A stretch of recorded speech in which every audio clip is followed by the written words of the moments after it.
Buenas tardes con todos y con todas. Mi nombre es Magali Ávila, yo soy la directora del programa de Gobernanza Ambiental en Proética, que es el capítulo en Perú de Transparencia Internacional. Primero quiero agradecer a nuestros expositores y también al público participante en este diálogo implementador sobre gobernanza y transparencia para la conservación de bosques y la lucha contra la deforestación.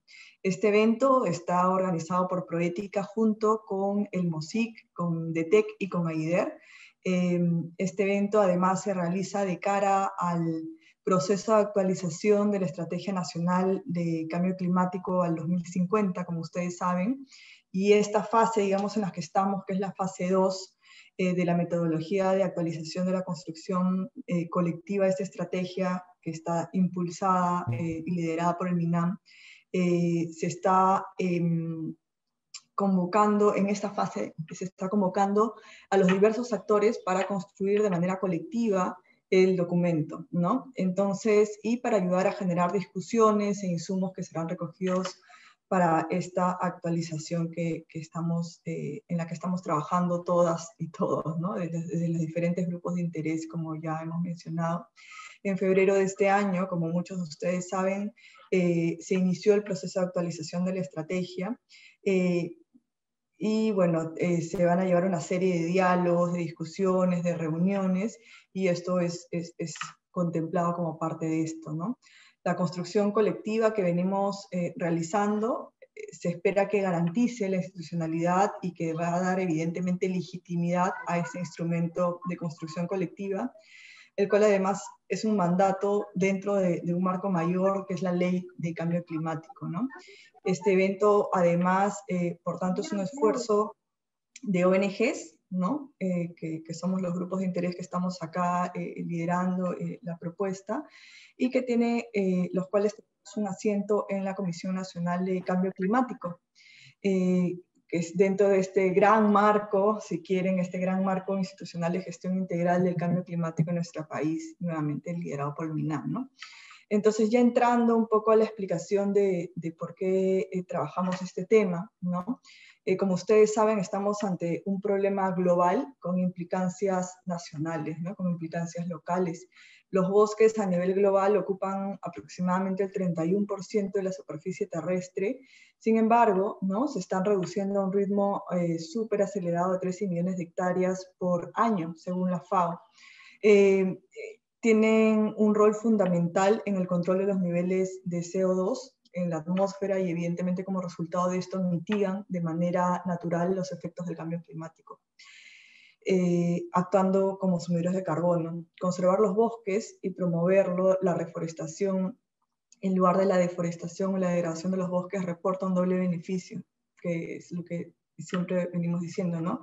Permite preservar de un lado el carbono y de otro lado también, o la degradación de los bosques, ¿no? Y reportar un doble beneficio que permite, como decíamos, preservar el carbono almacenado y de otro lado mantener, aumentar la capacidad de los bosques de actuar como sumideros de carbono, ¿no? Sin embargo, de manera paralela, ¿no? Los recursos forestales también ofrecen posibilidades económicas sumamente lucrativas, ¿no?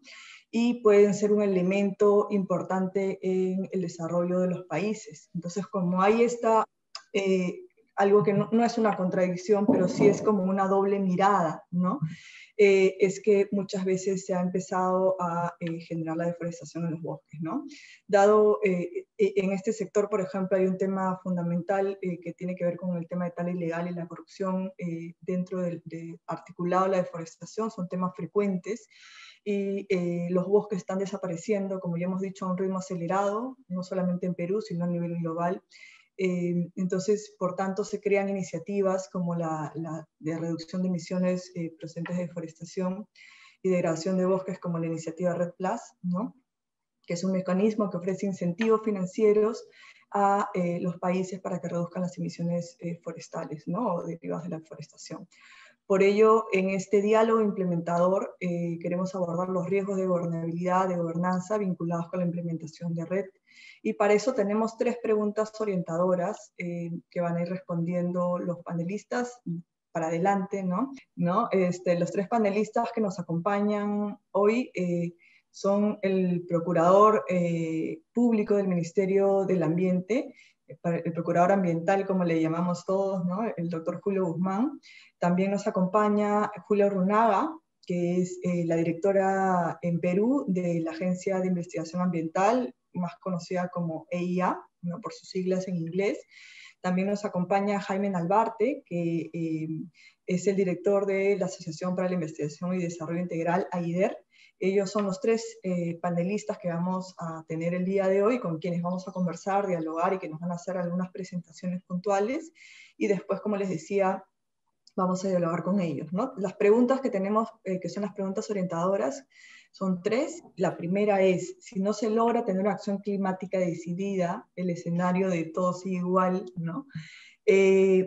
¿Cómo creen que sería el desarrollo de la reducción de la deforestación, ¿no? De acá a los próximos 10 años, a los próximos 20 años y de acá al 2050, ¿no? Y si conocen evidencias al respecto. ¿Qué cambios además consideran que es necesario para luchar, para reducir la deforestación en nuestro país, ¿no? Y qué consecuencias adversas además va a implicar que el avance de la deforestación continúe, ¿no? Tanto en términos de cambio climático, sobre la población, sobre los ecosistemas, sobre la economía, sobre la gobernabilidad, por supuesto, en las instituciones, etcétera, ¿no?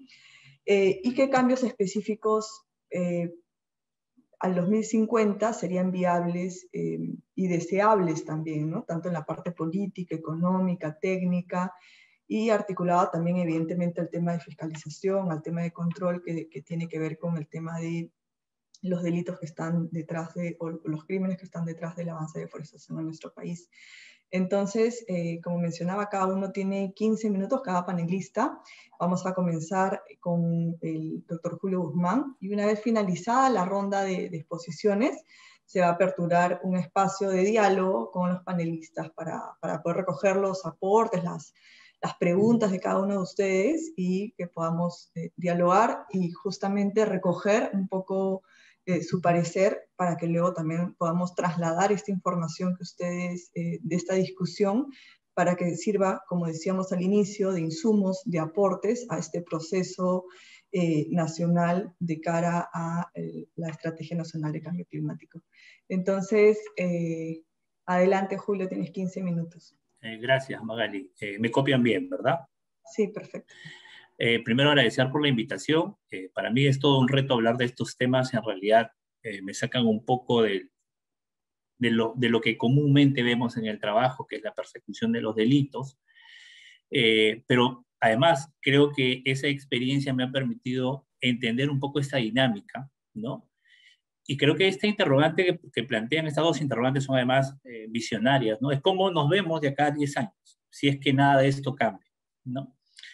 Y tiene que ver mucho con los modelos de presión que existen sobre el aprovechamiento de los recursos, ¿no? El bosque como tal es un recurso natural y creo que el diseño que el Perú tiene para el aprovechamiento de los recursos forestales no es malo, pero lo que pasa es que no hemos sabido aplicar, ¿no? Tenemos una demora en el entendimiento, en el aprendizaje, en la promulgación de las leyes, además, que tratan estos temas. Y además, creo que también el Perú ha sido de los últimos países que ha aplicado modificatorias en el ámbito del derecho ambiental y de los recursos naturales, pero que además nos han puesto, creo que, en una parte bastante importante de Sudamérica, como un país que está modificando positivamente el marco normativo, ¿ya? ¿Cómo nos vemos? ¿O cómo veo yo al Perú en estos próximos 10 años? Creo que el diseño, más adelante voy a hacer algunas propuestas sobre qué es lo que creo que podríamos cambiar, pero creo que el diseño nos está orientando simplemente a ver el bosque como bosque. Y como tal, hay una fuerte presión desde el punto de vista económico, ¿no? Y a lo largo de estos años, la mirada que ha tenido el Poder Ejecutivo del bosque ha sido desde una lógica de comercio de la madera. O sea, ha visto al bosque como productor de madera. Y creo que ese es uno de los grandes problemas y de los dilemas que ha originado que la reducción de la pérdida de cobertura boscosa no sea significativa. Nosotros debemos estar entre 115 y 140.000, ¿no?, hectáreas de pérdida de bosque por año, por diversas razones. Pero todas estas las hemos intentado hacer a lo largo de nuestra historia, desde una lógica del comercio de la madera, ¿no? Y hemos generado instituciones de fiscalización y control de estas actividades. Osinfor es un claro ejemplo de eso, ¿no? Pero hemos obviado en todas las estrategias, que yo he podido advertir, felizmente en la última, sí se ha incorporado sabiamente, la vigilancia sobre el bosque como bosque, ¿no? Si uno comienza a hacer una revisión de todas las estrategias, siempre han estado destinadas al comercio de la madera. Pero muy pocas estrategias han estado diseñadas para ver por qué el Estado, o por qué el Perú, en términos generales, pierde cobertura boscosa. Recordemos que la pérdida de cobertura boscosa puede ser lícita como puede ser ilícita.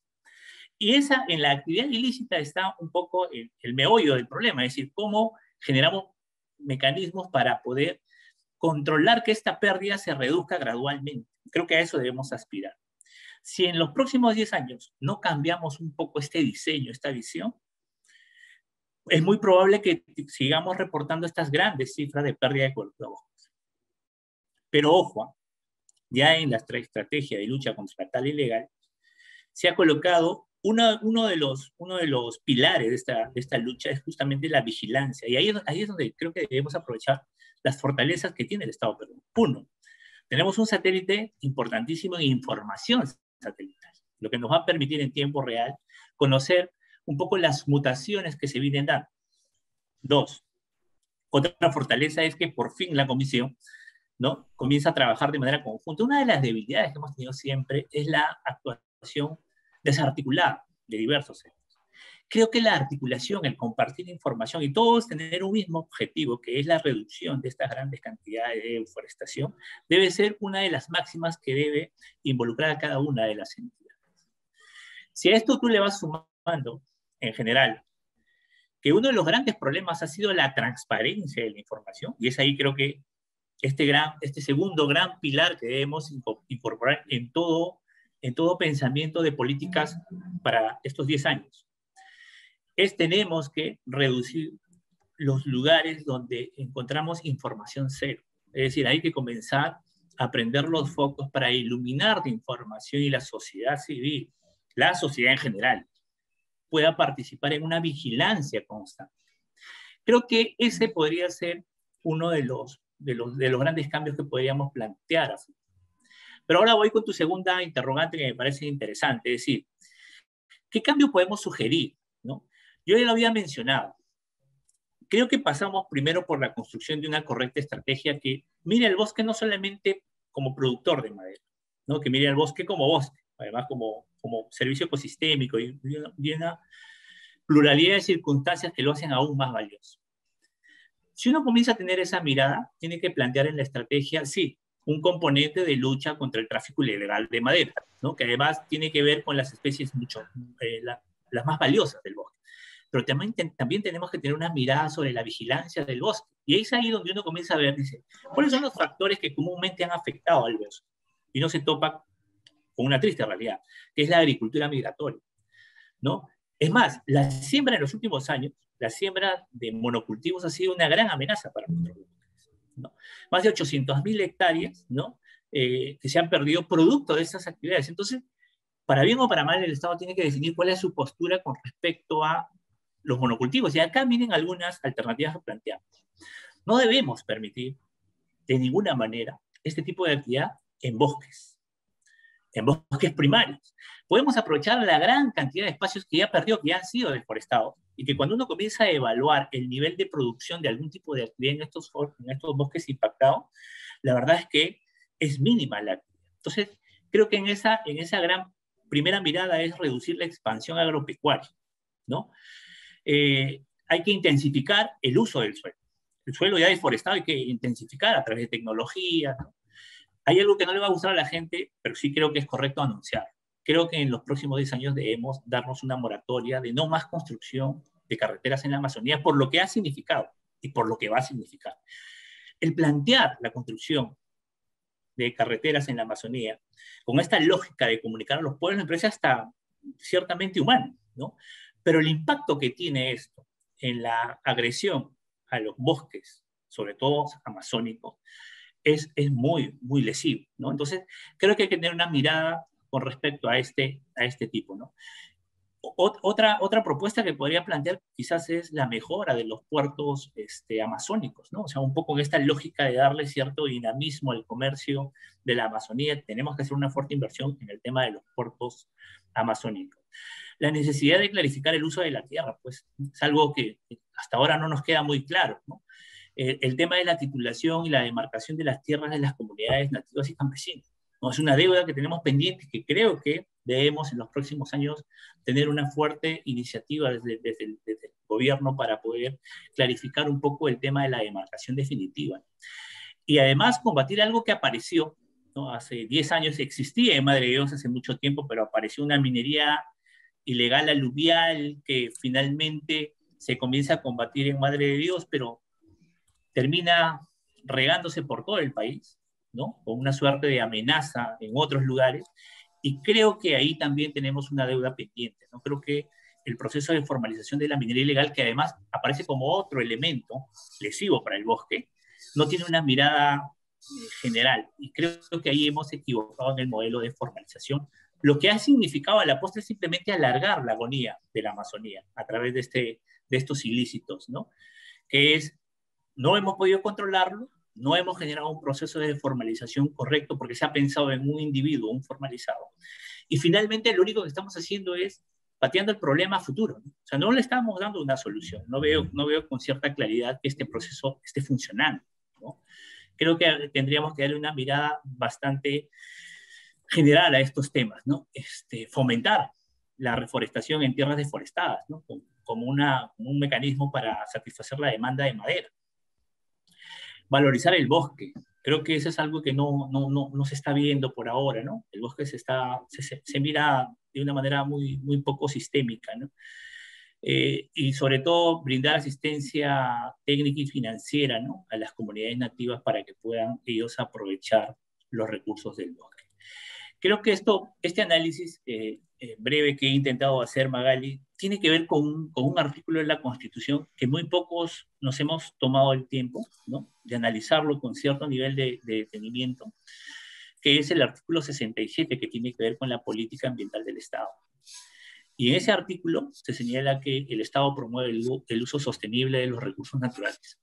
Pero ¿qué tanto esa mirada de sostenibilidad hemos tenido en la elaboración de cada marco normativo vinculado al tema del aprovechamiento del recurso forestal? ¿Qué tanto de sostenibilidad como concepto hemos tenido al momento de elaborar, por ejemplo, las normas vinculadas a comunidades nativas? Y por último, no quiero dejar pasar la oportunidad de mencionar que si en algo hemos mejorado, ¿no? Es, por ejemplo, este mecanismo de protección de defensores de derechos humanos, dentro de los cuales están los defensores ambientales, y hay que felicitar este avance. Siempre he dicho que puede ser mejor. Creo que tenemos que generar mecanismos un poco más coercitivos y además un poco más claros, ¿no? Creo que todavía le falta, es una norma, si bien es cierto, es importante, considero que se tienen que dictar medidas aún un poco más extremas, porque son nuestros mejores y más valiosos personajes de nuestra sociedad, los defensores ambientales, ¿no? Son los defensores del bien común, de la casa común. Entonces, creo que podríamos hacer un esfuerzo para mejorar ese marco normativo y brindarles aún mayor seguridad de la que ya han sido beneficiados. No sé cómo voy con el tiempo, Tania, creo que ya estoy en los minutos. Si no, dejo algunos comentarios para las interrogantes que puedan formular los colegas a lo largo de este conversatorio. Muchísimas gracias, Magali. Gracias, Julio. Has estado en tu tiempo, te quedan 2 minutos más, pero como tú dices, lo podemos luego compensar dentro del diálogo. Muy bien, entonces quisiera darle la palabra a el ingeniero Jaime Nalbar. Jaime, adelante, tienes 15 minutos. Gracias. Vamos a compartir pantalla para que no corra mi tiempo. Ya, perfecto. Muy bien, buenas tardes con todas y con todos. Muchas gracias por esta gentil invitación. Comparto casi el 100% de lo que ha planteado Julio. Realmente me ha evitado bastante hablar de la problemática, ¿no? y del análisis actual. Y las interrogantes también. Yo me voy a permitir contarles cosas de la vida real que estamos haciendo como AIDER en estos temas de gobernanza para la conservación de bosques y lucha contra la deforestación a través de las iniciativas que tenemos. Nosotros, quien habla, soy ingeniero forestal y realmente me he visto reflejado en Julio cuando hace su presentación, que el bosque es un conjunto de bienes y servicios, ¿no? Y por eso nosotros como AIDER, una ONG peruana, trabajamos en dos ecosistemas, el bosque húmedo tropical y el bosque seco tropical, ¿no? Pero viendo el bosque no solamente como madera, sino como un conjunto de bienes y servicios. Y lo más importante es que este conjunto de bienes y servicios tiene que mejorar calidad de vida de las poblaciones que viven en y del bosque, en y de las áreas protegidas, ¿no? A través de desarrollo de capacidades, fortalecimiento del capital social, de la gestión de áreas naturales protegidas, de los servicios ecosistémicos, ¿no? Y de temas transversales, lo que es género y ambiente. Todo ello enfocado a disminuir la lucha contra la desertificación y la sequía y la recuperación de las áreas degradadas, ¿no? El tema de gobernanza de bosques, ¿no?, tiene que ver con mecanismos de toma de decisiones sobre la planificación, el uso y la conservación de estos recursos. Y las iniciativas REDD+, ¿no?, es una valorización del carbono almacenado en estos bosques para poder canalizar financiamiento climático para las actividades que permiten reducir deforestación. REDD+, ¿no?, mejora la gobernanza de los bosques y también puede ser afectado por una débil gobernanza de los mismos, ¿no? Una buena gobernanza de bosques es necesaria para crear un entorno favorable para las iniciativas REDD+, y los aspectos claves de la gobernanza justamente es la legitimidad, la participación, la inclusión, la transparencia y distribución de beneficios en equidad. Se habla mucho sobre carbono forestal, se habla mucho de iniciativas tempranas, ¿no? Pero este es digamos, el diseño, el ciclo de un proceso, de un proyecto REDD+, ¿no? Diseño que va desde cómo el carbono forestal es el complemento, si hablamos de bosques, ¿no?, es la adicionalidad al manejo del bosque, que es lo que buscamos nosotros como organización, como AIDER. Y si hablamos de áreas protegidas, en áreas protegidas el objetivo es la conservación de la biodiversidad, ¿no? Y el tema del carbono forestal es el complemento, es la adicionalidad, ¿no? Entonces, este diseño de proyecto, ¿no?, hay que cuantificar el estado de carbono y las amenazas de deforestación, ¿no? Y hay que determinar esta cantidad de bonos de carbono para poder manejar las expectativas y plantear los acuerdos de inversión en función de la escala y característica de cada proyecto, ¿no? Luego hay que definir la estrategia, ¿no?, que es un conjunto de acciones para evitar y o reducir la deforestación. Aquí las actividades de las iniciativas en marcha, ¿no?, generan nuevas estrategias para una mayor efectividad en reducción de la deforestación. Hay muchas acciones innovadoras que pueden ser acuerdos de conservación, la asociatividad, la restauración de áreas degradadas, vinculadas a la conservación de áreas protegidas, etc. La definición de lo que es la gobernanza del proyecto y mecanismo de distribución de estos beneficios, que tiene que ver con una activa participación de todos los actores involucrados con sus roles, derechos, obligaciones, la negociación equitativa y que sea justa, y el compromiso de todas las partes, pero compromiso con equidad, ¿no? Una vez que se tiene ello, hay que validar y verificar con los estándares internacionales, que sean BSS y CCBA, ¿no?, y una credibilidad y transparencia para poder acceder a los mercados, ¿no? En fin, todo ello después hay que monitorear esta reducción de emisiones y todas las estrategias de REDD+. ¿Cuáles son los acuerdos de financiamiento, ¿no?, que hemos podido trabajar a lo largo de estos años como AIDER? Que empezamos del año 2008 nosotros trabajando en estos temas, ya estamos hablando de 12 años, ¿no?, y un poquito más, vamos a hacer 13, ¿no?, ahora en septiembre que empezamos a trabajar 13 años con estos temas. Una inversión para la reducción de emisiones a través de fondos de impacto climáticamente inteligentes, el cofinanciamiento con cooperación internacional y el sector privado, y también la compra directa de bonos de carbono a través de los llamados brokers o intermediarios, ¿no? Voy a pasar rápidamente, pero quiero presentarles aquí nuestras experiencias de los proyectos que trabajamos como AIDER, ¿no? Ustedes toda esta información la pueden acceder en la web que tenemos, pero son diferentes proyectos que estamos trabajando y empezamos ya la inscripción de uno de ellos en el año 2010, ¿no? Trabajamos con proyectos en áreas protegidas, en el contrato de administración que tenemos en la Reserva Nacional de Tambopata y el Parque Nacional Bahuaja-Sonene en Madre de Dios, ¿no? Proyectos REDD+ con reducción de deforestación de bosques secos tropicales, ¿no? En la región de Piura y de Lambayeque, en Piura con un área de conservación regional Salitrao-Huarmaca, y en Lambayeque con la comunidad campesina de Olmos, ¿no? El manejo forestal para reducir la deforestación y la degradación de las comunidades indígenas Chipibo, Conibo y Cacataibo de la región Ucayali, y también la reducción de la deforestación y la degradación, ¿no? Para mitigar el cambio climático en Madre de Dios en la comunidad nativa de Infierno, ¿no? De pueblo Ezeja. Y hay varios proyectos que hemos venido asesorando, ¿no? De ese año que les comenté, el proyecto de red de Alto Mayo con conservación internacional, reforestación de pastos en Campo Verde, justamente para recuperar áreas degradadas y vender el vuelo forestal a futuro. Es un proyecto de hace 12 años, ¿no? Y hoy en día ya se encuentra en cosecha de la madera, producto de 12 años de plantaciones forestales que se recuperaron áreas degradadas, ¿no? Y el proyecto de red de Amazonía de Madre de Dios en condiciones forestales de madera. Entonces, nuestros proyectos son desarrollados en áreas protegidas, comunidades indígenas, predios de pequeños productores, ¿no? Y predios privados. Y a lo largo de estos años, AIDER ha diseñado las primeras iniciativas REDD+ del país. De las 12 iniciativas que tiene el Perú, llamadas iniciativas tempranas, ¿no?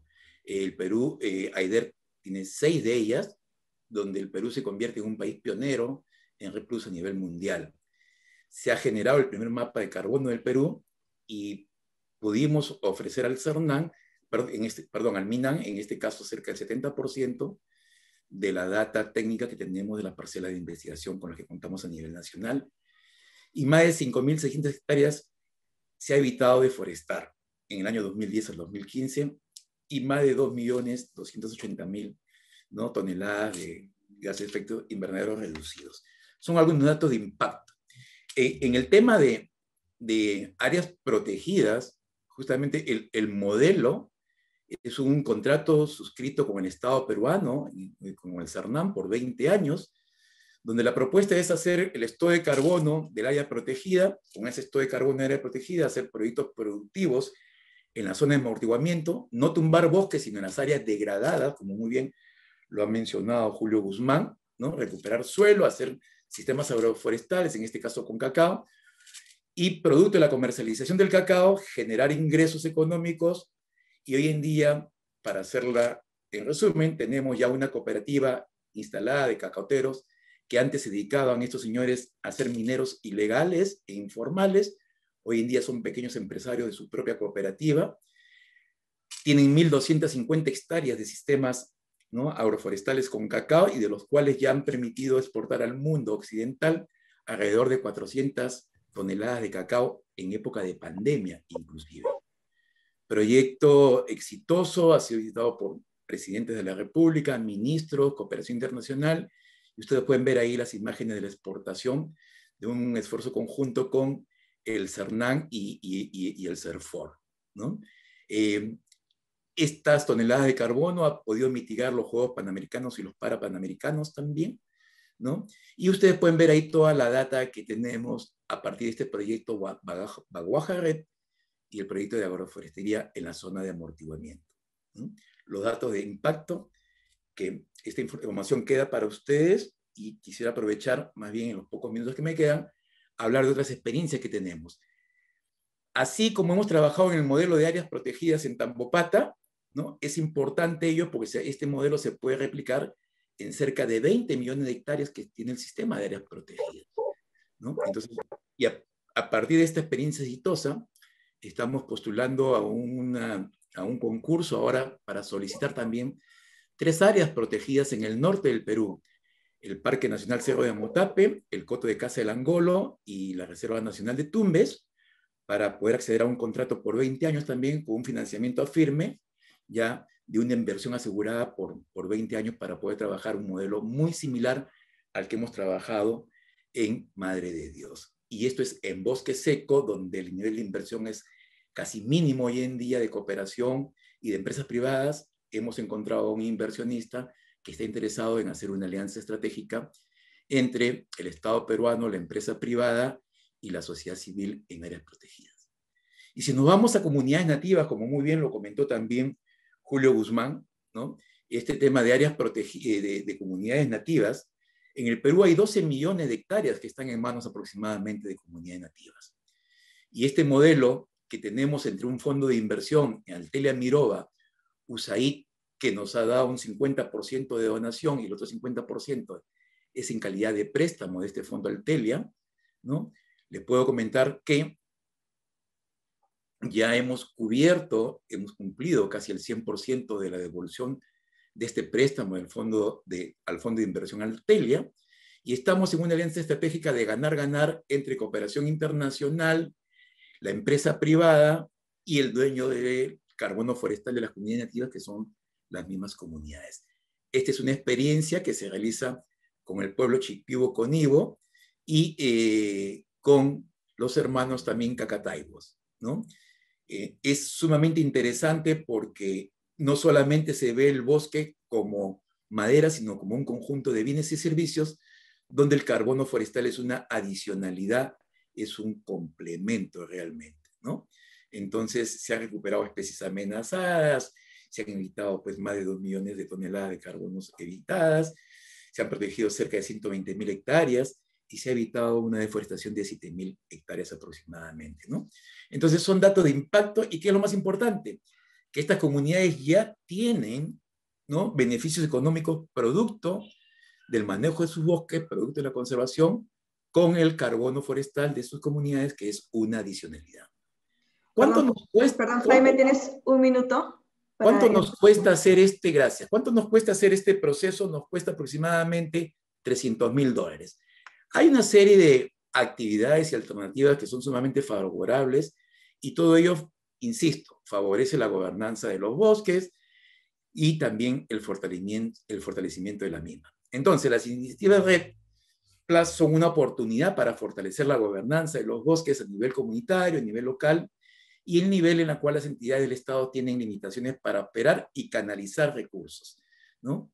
El bosque no solamente es visto como madera, como bien se ha mencionado, sino un conjunto de bienes y servicios, ¿no? El carbono forestal es un componente más de los modelos o iniciativas de esta gestión, y la restauración de las tierras, como muy bien se ha hecho mención. La buena gobernanza es el involucramiento de comunidades locales en la gestión de proyectos de carbono, que es un factor de éxito, y para ello se requiere invertir en fortalecer el capital social. Y las publicaciones ahí lo evidencian, ustedes pueden acceder a toda esa información que les he comentado, ¿no? Ahí está la base científica realmente de todo lo que se ha hecho. Y también les comento que la comunidad de Infierno acaba de recibir una buena cantidad de dinero hace aproximadamente un par de semanas, ya producto de sus transacciones comerciales, ¿no?, por el carbono forestal que ellos están pues justamente trabajando en sus bosques. El bosque no solo es madera, es un conjunto de bienes y servicios, ¿no? El bosque también nos genera agua, nos genera oxígeno y tiene que ver con un enfoque ecosistémico. Y realmente lo que buscamos es que el bosque siga siendo bosque, porque lo más importante es que ahí vive gente y esta gente tiene que beneficiarse de estos recursos que, como muy bien lo ha dicho Julio Guzmán, son recursos naturales renovables. Y gracias por los 15 minutos y su paciencia. Gracias, Jaime. Entonces, seguidamente tenemos a nuestra tercera y última panelista, antes de abrir el espacio de diálogo, de conversación. Tenemos a Julia Urrunaga, con, como ya hemos dicho, las preguntas orientadoras, y que ella también nos pueda contar un poco desde su mirada, ¿no?, y los aportes que nos pueda dar a este diálogo. Adelante, Julia. Muchas gracias, Magali. ¿Me escuchan bien? ¿Sí? Sí. Ya, de repente mi voz va a temblar un poquito porque estoy con frío. Así que corrí a ponerme una casaca, pero déjame, igual quería tomar el tiempo. Ya, entonces, el enfoque que yo voy a dar en estas palabras, en estos minutos, va más sobre la necesidad de transparencia y participación, ¿no? Principalmente de los pueblos indígenas y originarios y de las poblaciones locales. Y aquí obviamente priorizar la urgente acción sobre defensores ambientales, especialmente de aquellos defensores ambientales indígenas, como bien mencionaba Julio Guzmán. Y sobre el impacto que tiene la corrupción, ¿no? Incluyendo aquí también la corresponsabilidad que hay al permitir la impunidad y al haber una falta de acciones concretas y efectivas que desincentiven estas prácticas, ¿no? Primero quiero empezar con un par de comentarios positivos, y es que es muy valioso que como país, como sociedad, además, tengamos una intención por trabajar, por entender este tema y por avanzar, ¿no? Y aquí, al decir país, me refiero no solamente al Estado, sino a las organizaciones de sociedad civil y a las organizaciones indígenas. La tecnología está de nuestro lado, además cada vez es más fácil y más barato hacer un monitoreo. Uno ya no tiene que ser un especialista con años de estudio para poder mirar imágenes y entender qué es lo que está pasando, para poder manejar data, para poder arribar a conclusiones. Y el otro punto que quiero resaltar como positivo es lo que mencionaba también el procurador, que es que se ha avanzado desde el Estado en el reconocimiento de esta urgencia por medidas efectivas para proteger a los defensores ambientales, ¿no? Creo que todavía nos falta mucho en cómo lo vamos a implementar y cómo se va a efectivamente proteger a estas personas y a investigar los ataques que ocurren en su contra, pero creo que es muy importante y muy valioso que estemos avanzando en ese sentido, dejando de lado la discusión del tema de Escazú, que es otro tema pendiente, pero es positivo que estemos avanzando de todas maneras, ¿no?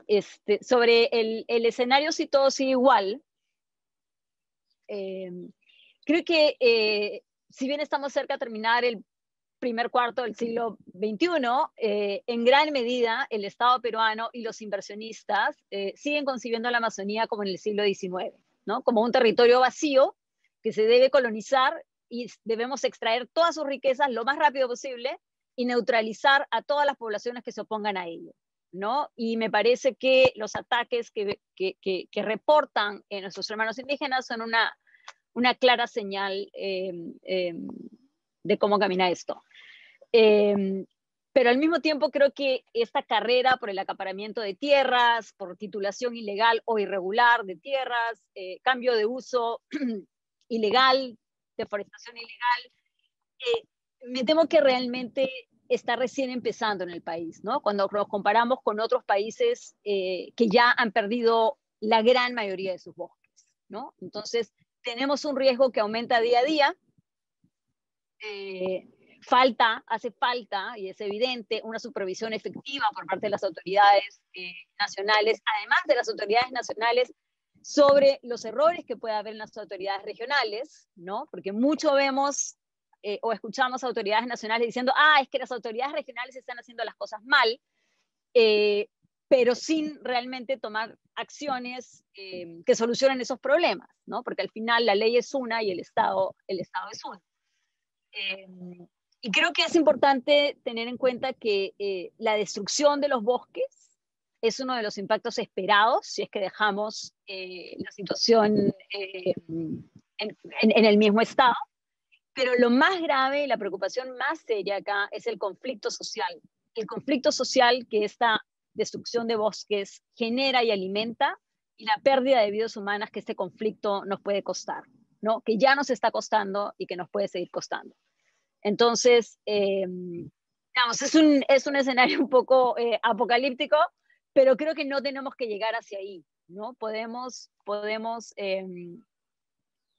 trabajar para evitar ese camino, y creo que estamos en ese sentido, ¿no? Estamos todos aquí justamente porque tenemos ese interés. Entonces, si hablamos de amenazas sobre los bosques,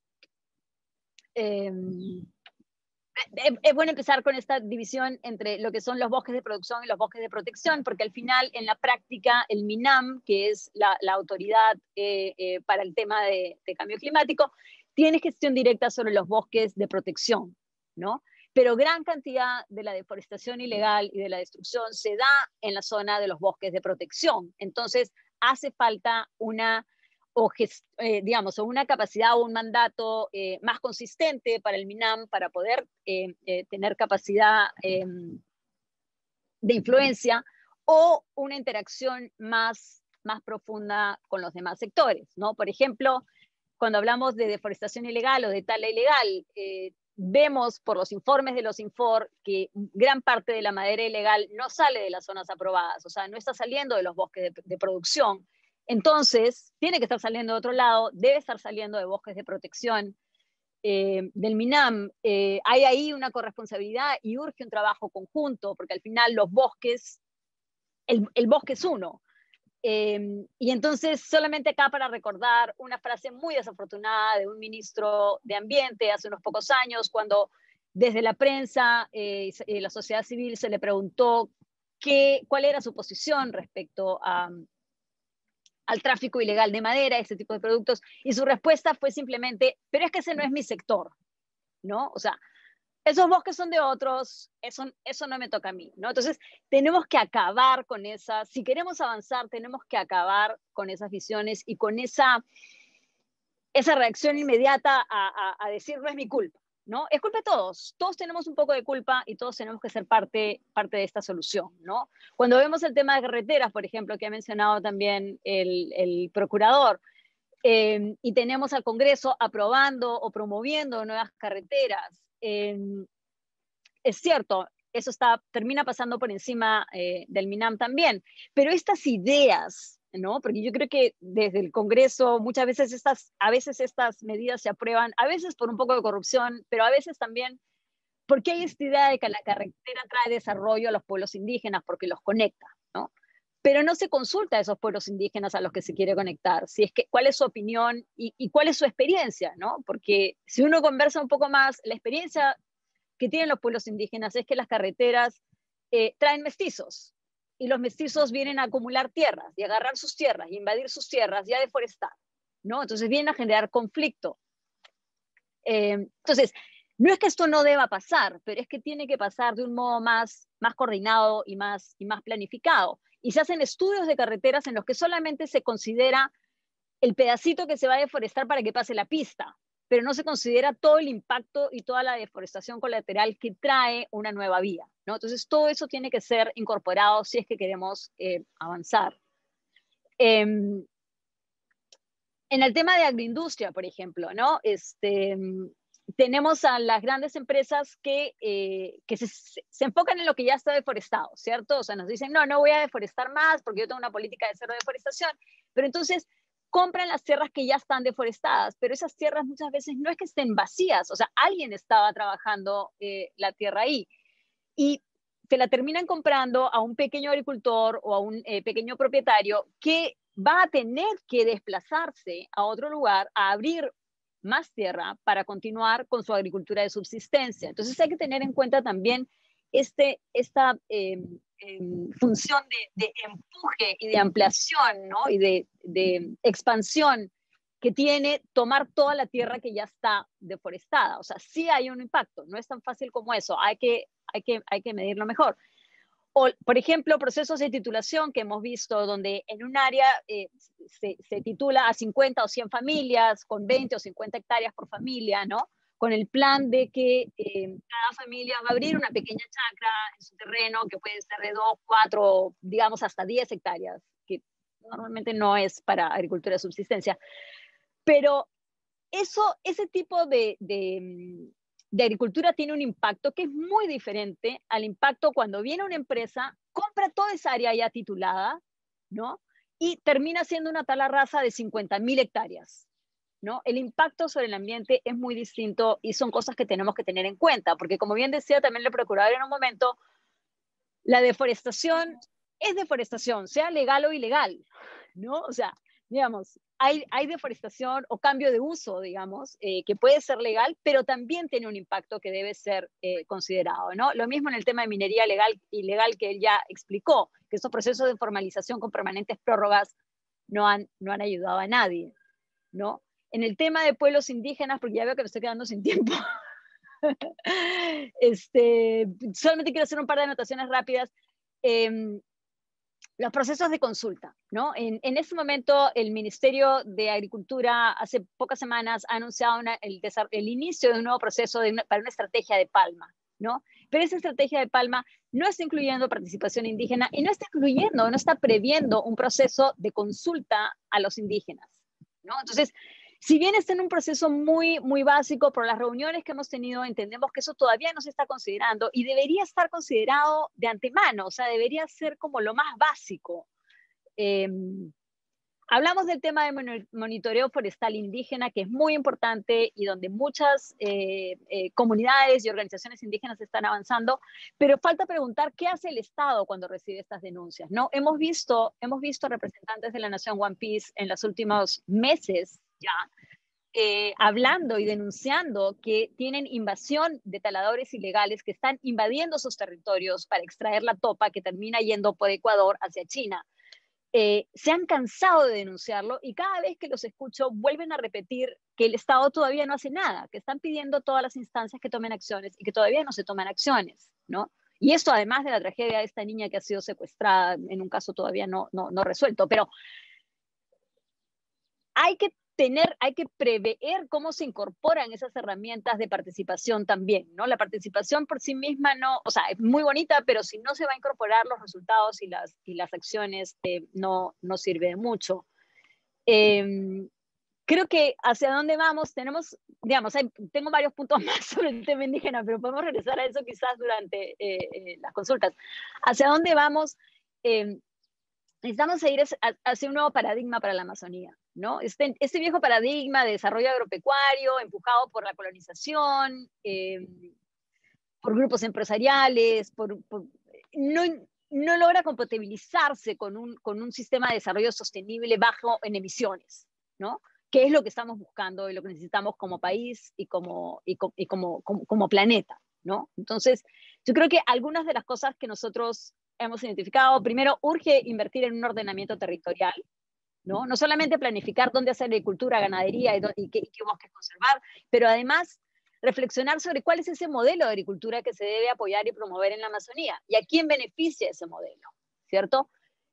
Nosotros para un informe de Palma sobre Palma que estamos preparando, más que sobre Palma, sobre agronegocios que estamos preparando, hemos estado haciendo unos pedidos de acceso a información. Me quedan unos minutos todavía, como 3 minutos. Hemos estado haciendo unos pedidos de acceso a información a los gobiernos regionales sobre sus procesos de titulación, ¿no? Sobre cómo se han implementado y sobre las autorizaciones de cambio de uso que han venido haciendo, ¿no? Preliminarmente, de modo muy rápido, para darles un par de datos, en el gobierno regional de Ucayali, ¿no? Nos respondieron que entre el 2015 y 2018 se han entregado más o menos, se han entregado 6.140 títulos de propiedad a agricultores, ¿cierto? De esos 6.140, solo 711 hacen referencia a un estudio de clasificación de tierras por su capacidad de uso mayor, a pesar de que es un requisito de ley obligatorio para poder hacer el proceso de titulación, ¿no? Entonces, solo el 11% cumple con la ley, ¿no? Y además ahí hay que ver que porque hay un estudio, pero hay que ver si el estudio realmente califica y cumple con los requisitos. Pero ese es un problema, y es un problema actual. Estamos hablando, no les puedo dar data del 2020 porque no nos responden tan rápido, pero esta es data que va hasta el 2018. Entonces, aquí hay dos problemas graves. Uno, el Estado viene repartiendo bosques primarios sin evaluar si debe mantenerse como patrimonio lo que nos perjudica a todos, pero además está entregando suelos que no se sabe si van a servir eficientemente para cultivos agrícolas o para fines pecuarios, ¿cierto? O sea, que también está haciéndole un daño a esos campesinos, los puede estar perjudicando entregándoles tierras que no van a ser eficientes. Y bueno, tengo más cifras sobre el cambio de uso, pero en el cambio de uso, cuando hicimos pedidos solamente para resumir, prácticamente el 100% de la deforestación se dio sin cambio de uso. Creo que solamente se justificó conseguir de los 422.000 hectáreas identificadas por el Programa Nacional de Bosques, solamente alrededor de 80 o 100 hectáreas tenían justificación con cambios de uso aprobados, según los gobiernos regionales de Ucayali y de Loreto, lo que es otro problema bastante grave, ¿no? Entonces, recomendaciones finales: sanear y fortalecer los procesos de titulación y ordenamiento territorial, ¿no? No se le puede echar la culpa a los gobiernos regionales, tiene que asumirse una responsabilidad como Estado, proteger a defensores y defensoras de derechos humanos y de los bosques, establecer consecuencias para actores privados y obviamente para actores estatales, pero también para actores privados que toman acciones ilegales, y valorar y promover una economía verde, pero también cadenas de suministro justos, ¿no? Porque aquí lo que estamos viendo además es que el problema de la impunidad, ¿no? Gran cantidad de errores, omisiones, intencionales o no, pero que abren la puerta a inversionistas cuestionables, que aprovechan todos estos vacíos legales, falta de aplicación de la ley, un sistema que tiene defectos, ¿no? Y entonces, a pesar de que en algunos momentos se les llega a ejercer control y se les amonesta, las empresas continúan actuando ilegalmente, y aquí tenemos una grave amenaza para la Amazonía, porque si esos inversionistas turbios, por decirlo de alguna manera, tienen éxito para seguir adelante impunemente, a pesar de acciones evidentemente ilegales, eso es una invitación a que vengan más a hacer lo mismo, ¿no? Y entonces sí podemos terminar como esos otros países que vemos con cierto espanto, digamos, que han perdido ya irreparablemente la gran mayoría de sus bosques. Nosotros estamos aún a tiempo y podemos tomar acciones. Gracias. Muchas gracias, bueno, Julia, Julio y Jaime por sus aleccionadoras presentaciones. Yo creo que con estas 3 presentaciones vamos a abrir la discusión, pero yo antes me quiero permitir hacer un pequeño resumen chiquitito nomás de algunas cosas como para darle énfasis y recordar un poco de lo que han hablado nuestros panelistas, ¿no? El doctor Julio Guzmán de la Procuraduría nos decía que, para no perder mis notas, ¿no? Que es importante temas como, por ejemplo, la articulación, ¿no? Si bien es cierto, y bueno, y yo creo que este tema de articulación es un tema que además ha ido mencionando, que han mencionado los tres panelistas, ¿no? El tema de articular los sectores a nivel, digamos, no solamente desde el MINAM, sino articularlo con todos los sectores nacionales y subnacionales que tienen competencia de alguna manera en el manejo forestal y en la protección de los bosques, es importantísimo, ¿no? No solamente, como hablábamos del MINAM, si bien es cierto, es quien debería liderar y que lidera este proceso, sino además con otros sectores que también tienen competencias en cuanto a control, la fiscalización y en cuanto a manejo sostenible de bosques, ¿no? También mencionaba el doctor Guzmán que uno de los grandes problemas es la de transparencia de la información. Efectivamente, ¿no? Este es un problema serio que tenemos en el sector forestal en general. Cuando hablamos de red, yo sé que red es un tema súper técnico y es un mecanismo que está dentro del Ministerio del Ambiente, ¿no? Y dentro de lo que tiene que ver con mitigación, pero red también está dentro de una gran sombrilla que es gestión forestal, ¿no? O sea, no podemos divorciarla de este espacio mayor, ¿no? Entonces, por eso cuando hablamos de red, y se entenderá ahora en esta discusión, y ahora creo que ha sido bastante clara, las posiciones y las pautas que nos han dado los expositores y la expositora, tiene que ver con esta gran sombrilla de gestión forestal que aborda diferentes temáticas, ¿no? Y por tanto que hay diferentes actores involucrados, y por tanto el tema de transparencia, como mencionábamos, el tema de articulación es un tema central. La transparencia es un tema que se ha ido mejorando, si se quiere, con el pasar de los tiempos, pero creo que la pandemia también nos ha dado una oportunidad en el sentido de digitalizar, ¿no? Nuestros instrumentos y poderlos además tener como la apertura de otros sectores y actores que nos permitan interconectar esta información que ahora es transparente, subir información a la data, o subir nuestras datas de información que tiene cada uno de los sectores y que pueda conversar y dialogar esta información, ¿no? Otro de los temas que también se ha mencionado, que mencionaba el ingeniero Jaime Nalbarte, ¿no? Tenía que ver con, por ejemplo, que Red Plus puede mejorar la gobernanza de los bosques, pero sin embargo también puede ser afectado por una débil gobernanza de los bosques, ¿no? Que tiene que ver un poco con lo que hemos estado hablando, ¿no? El tema de gobernanza, efectivamente, como decía el ingeniero Jaime, tiene lineamientos, ¿no? Y cuando hablamos de lineamientos de gobernanza forestal o de gobernanza en red, tiene que ver efectivamente con varias cuestiones, ¿no? Tiene que ver con los fondos, por un lado, pero también tiene que ver con las políticas y las normativas nacionales, ¿no? Que son atravesadas por estos lineamientos, que son de la transparencia, la participación plena y efectiva de actores, ¿no? El tema de género, inclusive, que también se menciona dentro de los lineamientos, que son mencionados por la Convención Marco de Naciones Unidas, ¿no? Para el cambio climático.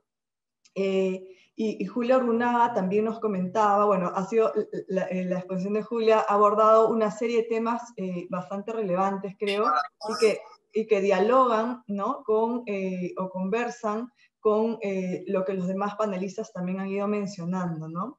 Creo que un tema importante que mencionaba Julia, y ya que nos va a acompañar también alguien del MINAM para conversar y seguir conversando sobre este diálogo, es que cuando hablamos de amenazas para los bosques amazónicos, o los bosques en su complejidad y en su grandeza en el país, ¿no? Hablamos de bosques de producción y bosques de protección, ¿no? Y que hace falta un mandato mucho más consistente, mucho más sólido, si se quiere, para que el MINAM articule con otros sectores, ya que gran parte de la tala ilegal del país, o de la extracción de productos maderables, se extrae de bosques de protección, ¿no? En la que el MINAM evidentemente tiene competencia, ¿no? Y también, bueno, nos ha dado una serie de datos importantísimos. Creo que el video que nosotros tenemos ahora lo vamos a compartir igual para que todos lo puedan ver, revisar y tomar nota, por supuesto, y también evidentemente vamos a mandar esta información al MINAM como sistematización posterior a la reunión. Entonces, a continuación, antes de pasar a la ronda de comentarios, de preguntas y de respuestas, vamos a darle paso a Jessica Huertas. Ella trabaja en la Dirección General de Cambio Climático y de Certificación del Ministerio del Ambiente, para que nos dé unas palabras también de cara a este proceso en el que estamos trabajando. Adelante, Jessica, tienes 10 minutos. Primero quiero agradecerle a Proética, a IDER, a AMPE y a DETEC por haber generado este diálogo implementador. Ustedes saben que desde el Ministerio del Ambiente estamos desarrollando una actualización de la Estrategia Nacional de Cambio Climático en tiempos de pandemia, y eso ha implicado pensar en metodologías bastante diversas y bastante diferentes a lo que venimos haciendo.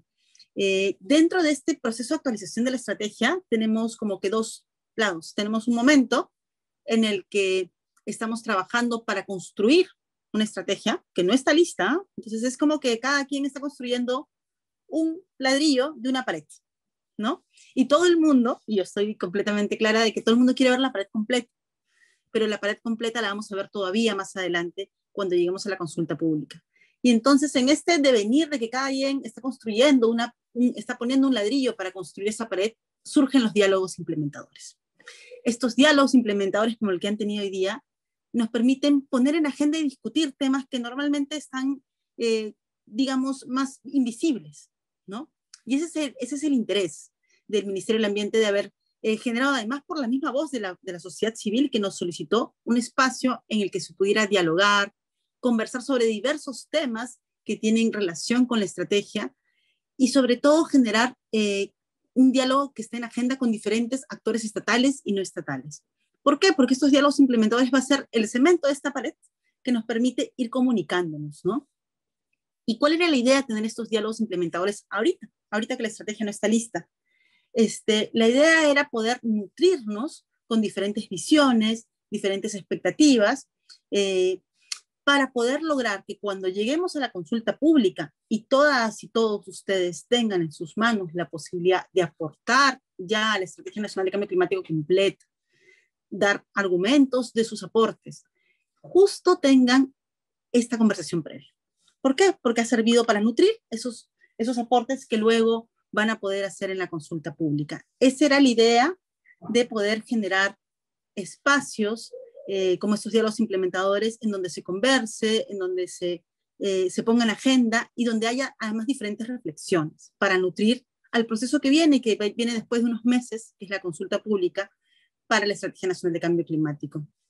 Me parece además súper importante contarles que no ha habido casi un diálogo que trate de estos temas de gobernanza y transparencia. Sí, hemos tenido educación y de otros temas, pero justo el tema de gobernanza es una de las causas directas que está prevista dentro de la Estrategia Nacional de Cambio Climático.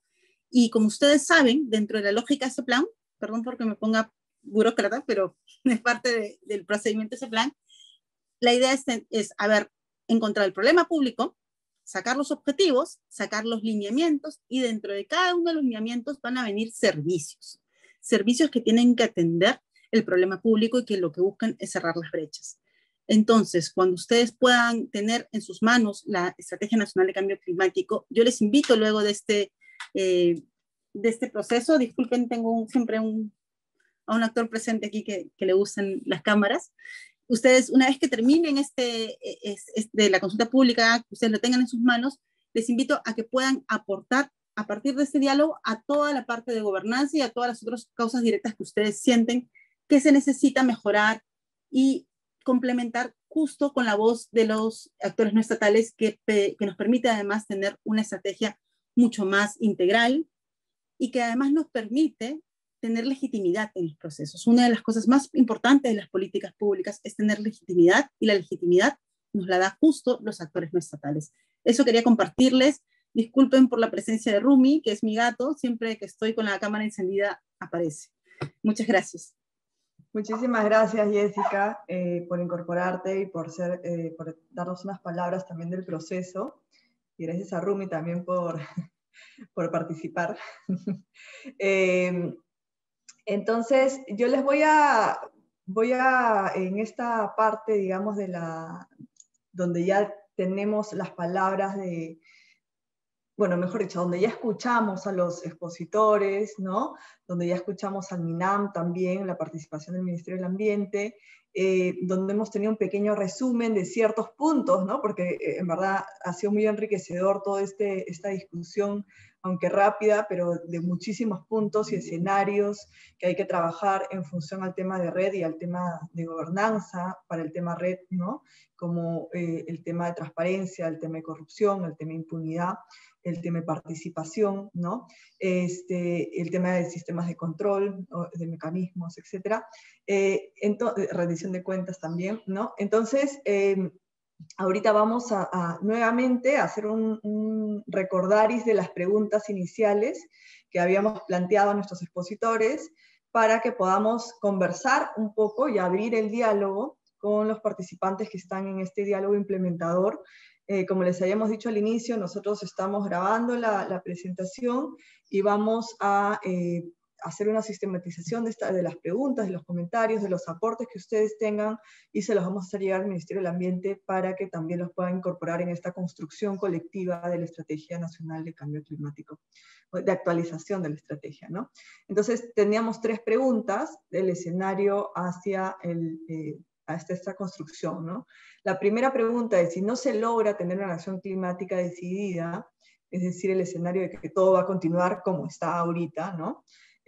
¿Cómo creen que sería el desarrollo de la reducción de la deforestación y de la degradación en los próximos 10 años, en los próximos 20 años y de cara al 2050? Porque acuérdense que esta estrategia, esta construcción y esta actualización de la estrategia es hasta el 2050, ¿no? Entonces, por eso creo que la importancia vital de esta participación y de este momento, porque en realidad no es una estrategia a corto ni siquiera a mediano plazo, no es una estrategia a largo plazo que va a tener una visión, que debe de tener una visión articulada y también las demandas de cada uno de los sectores, ¿no? El segundo punto es qué cambios considera necesarios en la lucha por la reducción de la deforestación y degradación de los ecosistemas para lograr un Perú en que las consecuencias adversas al cambio climático sobre la población, sobre los ecosistemas, sobre la economía, puedan ser superadas, ¿no? O sea, dicho de otra forma, un país, ¿cómo podemos lograr, qué cambios consideramos para que podamos ser un país climáticamente resiliente y bajo en carbono, ¿no? Y como tercera pregunta orientadora, ¿no? Pero no son preguntas rígidas, pero sí orientadoras de la discusión, ¿qué cambios específicos deseamos al 2050, ¿no? Evidentemente, una cosa son los sueños, pero otra cosa es qué cambios son viables, ¿no? También los deseables, evidentemente, ¿no? En el sentido político, en la parte económica, en la parte técnica, ¿no? Para que el Perú sea un país que reduzca los impactos negativos del cambio climático y evidentemente el tema de deforestación de bosques, ¿no? Entonces, ahora sí, vamos a abrir el espacio. Yo espero que por favor vamos a agrupar las preguntas o los comentarios cada cinco levantaditas de mano, ¿ya? Y por favor sean puntuales con sus comentarios, con sus preguntas, para que le demos espacio a los participantes que están en este panel, en esta discusión. Somos 43 personas las que estamos acá reunidas, así que parte de participar también es ayudar a que el otro también escuchemos la voz de todos, ¿no? Y de todas. Entonces, adelante, comenzamos con unas de 3 a 5 primeras preguntas para agruparlas. Sí, bueno, acá nos piden que enviemos una copia del video, lo vamos a publicar, va a estar en la página de Proética, en el link del Facebook de Proética, para que ustedes lo puedan ver cuantas veces quieran y luego puedan tener la información a la mano, ¿no? Y bueno, como les decía, también vamos a mandar la sistematización de los comentarios y la participación de los panelistas al Ministerio del Ambiente, ¿no? Bueno, de momento yo no veo no sé si tengo la opción, pero no veo manos levantadas de momento. Pero en todo caso podemos, a veces uno está, ¿no? Un poco, como yo digo, rumiando la información que hemos recibido, ¿no? Entonces, podemos pasar un poco, si quieren, a los panelistas, si quieren tener algún comentario, alguna cosa con la que se quedaron ahí, sin poder decir por los tiempos cortos. Jaime ha levantado la mano, entonces adelante Jaime, y luego, bueno, Melvin también ha levantado la mano. Voy a ir apuntando para luego no confundirme. Y Moisés. Me confundo todo. Ok, tenemos ya 4 manos levantadas. Ok, entonces, adelante Jaime. Sí, gracias Magali. En realidad, las preguntas han sido resueltas, las preguntas motivadoras han sido resueltas por los 3 panelistas, creo yo. Y creo que la idea no es volver a repetir lo mismo, sino más bien cómo complementamos, ¿no? Y el Perú no solamente hay bosques en la Amazonía, y a veces caemos nosotros en la parte amazónica exclusivamente. También tenemos bosques en la parte andina y en la costa del Perú, ¿no? Entonces creo que ahí tenemos una primera alerta que tenemos que dar. También comentarles a ustedes que el manejo del bosque son procesos de mediano y largo aliento. El manejo de bosques comunales empezó en el Perú con la Amazonía en el año 2000, ¿no? Y si hemos podido como AIDER llegar a estos resultados es porque tenemos un programa de manejo de bosques comunales, no un proyecto, ¿no? Donde se ha generado confianza, transparencia, etcétera, etcétera, estos procesos con las poblaciones quienes son los dueños del bosque, ¿no? Si no hubiese habido todo ese proceso, no hubiésemos estado ahorita presentando estos resultados. Esa es la realidad, ¿no? Igual, en el tema de áreas protegidas, hace 13 años hemos empezado estos mecanismos de trabajo, ¿no? Y donde hemos aprendido a convivir también con el Estado peruano, con el CERNAN, cómo generar estos espacios de reflexión, ¿no? Estos espacios de legitimidad, de transparencia, ¿no? Entonces, hay un factor importantísimo que hay que tomar en consideración, que es el factor tiempo. Y aquí va la reflexión a Jessica Huerta, ¿no? que vamos a tener la pared completa, pero las poblaciones y todos tenemos que vivir, ¿no? Y la dinámica del bosque no puede parar, porque cada día que pasa se sigue deforestando el bosque. Y no vamos a hablar de todos los problemas que hay, que ya sabemos, tal ilegal, minería, narcotráfico, o sea, todo eso ya lo sabemos. O sea, ya no necesitamos más diagnósticos, necesitamos ahora cómo implementar y mitigar ese impacto negativo al bosque, ¿no? Entonces, sí, pues ahora nos queda una angustia, por ejemplo, todas estas iniciativas tempranas, para este año no tenemos la cuota de carbono forestal porque el Estado peruano sigue todavía viendo qué es lo que va a hacer, ¿no? En estos procesos de transparencia, de diálogos, etcétera, etcétera, pero a las comunidades y a las áreas protegidas con las cuales estamos trabajando, este año no va a haber ingresos económicos por su carbono forestal.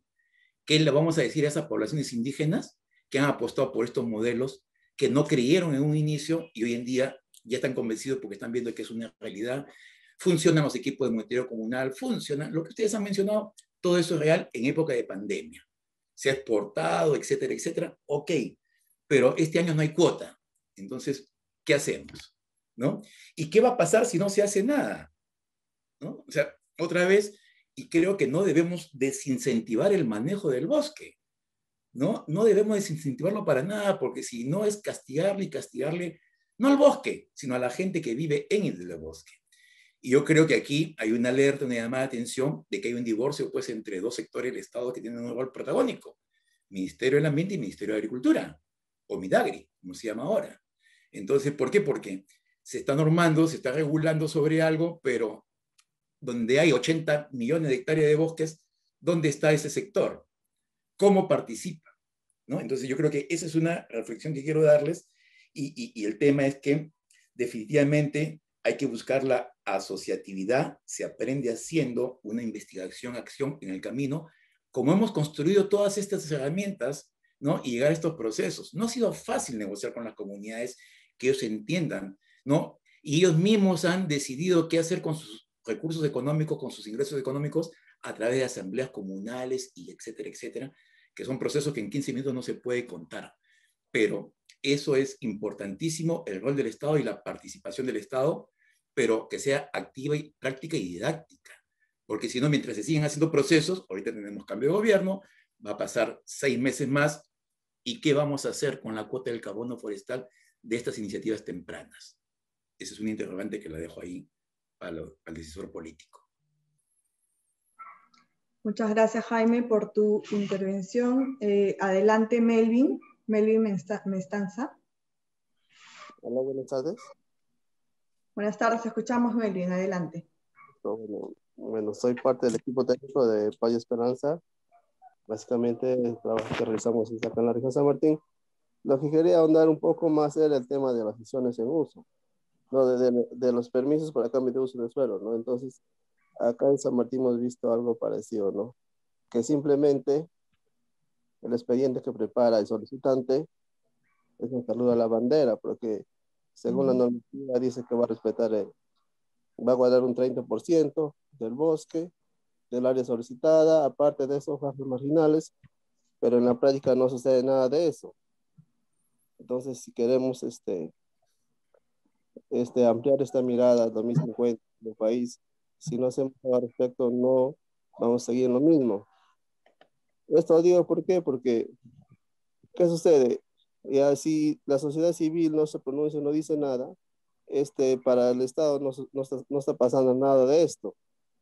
Y más aún, ya una vez visibilizado, existe una sanción administrativa, pero no va acompañada de una sanción penal. Entonces ahí tienen que caminar los dos del mismo, agarrados de la mano, como se debe decir, ¿no? Entonces, si existe una sanción administrativa que es una multa y la reposición de lo que se le buscó, también tiene que ir acompañado de una sanción penal, dado que hay un delito de desbosque sin autorización. Entonces yo creo que ahí también se debe andar en esa parte, ¿no? Porque he sido, he visto varios casos acá del tema de cambio de uso de suelo y todo lo que digo pasa eso, ¿no? Acá en San Martín tenemos sanciones económicas, pero como no hay un ente coactivo, eso es perro muerto, nadie le hace caso, al final prescribe y nunca se nunca se hizo un pago por el daño que se hizo, ¿no? Porque no es un daño solo a los aledaños de la cercanos, es un daño a todos nosotros que de una forma recibimos beneficios del bosque, ¿no? Entonces, esa es la problemática también que hay que ahondar en ese punto, ¿no? Que hay que poner esa mirada a 2050, porque como dijo de Minan, que esto es a largo plazo, entonces hay que mirar esa parte también. Bueno, sería mi punto de vista, ¿no? Pero este tema, ¿no? Muchísimas gracias, Meli. Muy importante y bastante relevante lo que mencionas, ¿no? Lo estamos apuntando para enviarlo como comentarios y recomendaciones también al MINAM. Seguía Moisés Quispe. Sí. Sí. Adelante, Moisés. Buenas tardes, Magali. Buenas tardes con todos. Quería contribuir a la pregunta 1. ¿Cómo consideras la deforestación en estos últimos años sigue dando mayor, con fuerza, el extractivismo en la Amazonía? ¿No? Creo que es preocupante las concesiones que aparecen noche a la mañana ahora y para tumbar bosques primarios. Le vemos con mucha preocupación. Hace poco estuve en la zona de Pucallpa, en Campo Verde, hacia el fondo Agua Blanca, para sembrar arroz, palmas aceiteras, siguen tumbando árboles grandes y tienen con concesiones del Estado, ¿no? Entonces, ¿cómo salen estas concesiones aún la que estamos haciendo protección? Pero sin embargo, por un lado, siguen dando concesiones casi legales. Creo que eso es lo que deberíamos hacer, y cuando ya los pobladores protestamos, entonces aparecemos denunciados. Entonces eso es, yo creo que hay que reforzar a los defensores ambientales que hay con fuerza y con fuerza ley, que debería ser los defensores netos de las comunidades nativas, comunidades campesinas, que con razón defienden sus recursos naturales. Creo que eso es lo que debería ser próximos, tal vez, los proyectos de ley que deberían aprobarse con fuerza y a protegerle. Pero por otro, las comunidades, los aledaños, las organizaciones, debemos darnos una tarea de responsables. Creo que es una tarea de lo que tenemos que hacer, porque antiguamente la que trabajábamos, pero hoy más también los campesinos lo estamos olvidando, costumbre de forestar. Si tumbamos una o para leña o pero entonces debemos sembrar 10 árboles. Yo creo que entonces he visto así ahí en la tierra hay como que uñar, que es nativos, igual el bosque de eventos que tomar acciones. Bien, gracias. Gracias, Moisés. Tenía acá a Juan, que había levantado la mano también. Juan Antonio, me parece. Claro. Sí, adelante. Hola, Magali. Gusto para el procurador Julio Guzmán, para Julio Runaga y para Jaime. Lo que dijo Moisés Quispe sí es real sobre la deforestación en la Amazonía. Y la deforestación sigue avanzando. Si vamos a las investigaciones del Grupo Intergubernamental de Expertos sobre Cambio Climático, el IPCC, que ustedes lo conocen. Entonces el IPCC dice bien claro, al 2050, el 50% de la Amazonía va a ser deforestada si no tomamos acciones. El procurador habla bien claro el procurador Julio Guzmán habla de titulación. Entonces, nosotros hemos solicitado la concesión para investigación en el año 2019 en el área de la región San Martín. Como dice Quispe, le dan concesión para deforestar y para deforestar y desgraciar la Amazonía, disculpando la palabra, para sembrar, para arroz Y para la palma aceitera, que el pongo de Cañarache en el año 2000, cuando yo visitaba, era pura selva primaria, y regresé al 2014 todo deforestado con la Indupar, con las empresas del Grupo Romero. Entonces, el Ministerio del Ambiente no existía en esa época, pero existían los gobiernos regionales. Ahora, ¿qué podemos hacer nosotras de la lucha contra la deforestación y conservación de bosques? Tenemos una ley que ha sido la Ley de Cambio Climático, que los gobiernos locales pueden trabajar, pero necesitan fondos. Y ese fondo de la cooperación y fondos del MINAM o fondos del MEF. Pero ¿cómo buscar esos fondos de conservación y trabajar con las comunidades nativas? Por eso está la academia, por eso están las ONGs. Entonces, el procurador tiene mucho trabajo que hacer sobre cómo prevenir la deforestación en la Amazonía. Si sabemos que de aquí a 50 años nuestros nietos verán deforestado cuando vayan por el río Marañón, por el río Ucayale, por el río Pastaza, van a encontrar todo deforestado. Entonces, tenemos que trabajar desde ahora con que estamos viendo con el plan por el cambio climático a 2050 y aplicar mucho, como dice Melvin Betanza, las leyes, que no sea un perro muerto. Gracias, Juan Antonio, por tu comentario, por tus aportes. Gladys también tiene, Gladys Castillo había levantado la mano. Adelante, Gladys. Gracias, gracias. Mira, yo estaba viendo y creo que ya varios han comentado respecto de la deforestación. Una de las preguntas que yo me hago, y en todo caso, ¿cuál sería nuestra propuesta? La apertura de carreteras, como bien lo señalaba la comentarista, la apertura de carreteras es realmente la apertura hacia la deforestación, la apertura hacia que la salida de madera legal o ilegal, pero eso implica deforestación. ¿Quién aplica los controles para que esto no suceda? Si bien la carretera dice que trae desarrollo, que va a poder conectar a las ciudades, va a poder a los pueblos, va a poder llevar cosas que requieren en los pueblos, pero creo que el mayor daño que hace la apertura de carretera es justamente la deforestación. Eso por el lado básicamente de Amazonía, y en todos los espacios la apertura de carretera siempre va a significar un mayor daño al espacio, al ecosistema donde penetran las carreteras. Si es que no se regula, si es que las autoridades, si es que las organizaciones no están lo suficientemente fortalecidas para hacer frente a este hecho que, si bien es necesario, debiera marchar bajo reglas, bajo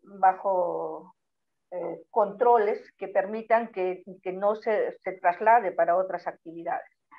Eso por un lado. Lo otro, me gustó muchísimo la experiencia de AIDER respecto a lo de bonos de carbono, ¿no? O sea, y cómo estos se vienen utilizando. Sabemos que estos procesos de poder aprovechar los bonos de carbono es después de un largo periodo, ¿no? Entonces, el hecho de haber conseguido, básicamente en red, es un logro interesante y una de las cosas que podrían ciertamente tenerse en cuenta para la actualización de la estrategia. Pero no en todos los casos se puede hacer red. Se está considerando también mecanismo de desarrollo limpio, porque en otros casos, o sea, no se puede hacer red porque se requiere de ciertos requisitos de haber tenido bosque no deforestado hasta cierto año y de tal año hasta el año 2020, creo que estaba según lo que estaba establecido en el reglamento. Entonces, en otros lugares se empezó, por ejemplo, en la comunidad Ignacio Tábara Pasapera de Piura, por algo así, por hacerlo con mecanismo de desarrollo limpio alrededor de 35.000 hectáreas. O sea, trabajaron 2 años, pero luego ese proyecto desapareció o no llegó a concluirse porque no hubo el suficiente financiamiento para que mientras espera que venga la compensación por la venta de carbono, no podían subsistir las comunidades. Entonces, ese tipo de mecanismos, o sea, cómo lo vamos a tomar en cuenta, si bien son válidos, o sea, tanto red más, tanto como mecanismo de desarrollo limpio que se pueden aplicar para ciertos espacios, no en todos los espacios podemos aplicar ni red ni mecanismo de desarrollo limpio, O sea, cómo es que se está planteando estas modalidades para el caso de carbono, ¿no? Que sería interesante tenerlo en cuenta y también como un tema para que pensemos en que tenemos que fortalecer tanto a las comunidades, a las comunidades campesinas, a las comunidades nativas y todas las autoridades locales, este tipo de estas formas, estos mecanismos que existen y que los cuales ellos tienen que intervenir activamente. Gracias, Gladys. Igual, nuevamente, no se olviden para reenfocarnos, las preguntas orientadoras las estamos poniendo en el chat para que las tengan, para que las puedan ver, para que puedan a partir de ellas también cuestionarse y preguntar y también aportar, ¿no? Sobre todo para esta parte de los cambios específicos, ¿no? Es decir, cómo deseamos, ¿no? Cómo nos queremos ver al 2050, ¿no? En la parte política, en la parte económica, en la parte técnica, en la parte ambiental, evidentemente, ¿no? Para transitar una economía baja en carbono, ¿no? O carbono neutral, como le mencionan. Entonces, sí, las preguntas y un poco sus aportes de los siguientes comentarios espero que sean un poco enfocados a todo el tema que tiene que ver con los cambios necesarios, que ustedes piensan que deberíamos de tener y también con los cambios específicos. Fran Rivero ha levantado la mano. Adelante, Fran. Buenas tardes con todos y todas. Mi nombre es Fran Rivero, de Proética. Bueno, quería hacer algunos comentarios y también consultarlas y saber las apreciaciones de los panelistas respecto a varios puntos que ya se han venido conversando ahora. Uno es que, bueno, ya claramente sabemos y tenemos evidencias, pues, de que la presión hacia los bosques, la deforestación, la degradación de los bosques ha seguido durante todo este tiempo, incluso durante el tiempo de pandemia. O sea, no se ha visto una disminución en esta presión hacia el bosque, en la deforestación y en la degradación de los bosques. Eso es lo que tenemos ahora. Existen muchas actividades ilegales que el Estado ha venido formalizando, como por ejemplo el tema de la minería ilegal, que es más visible en Madre de Dios, pero no es la única zona. Pero el Estado ha venido durante todos estos años formalizando estas actividades ilegales que tienen, pues, al final una respuesta negativa hacia los bosques.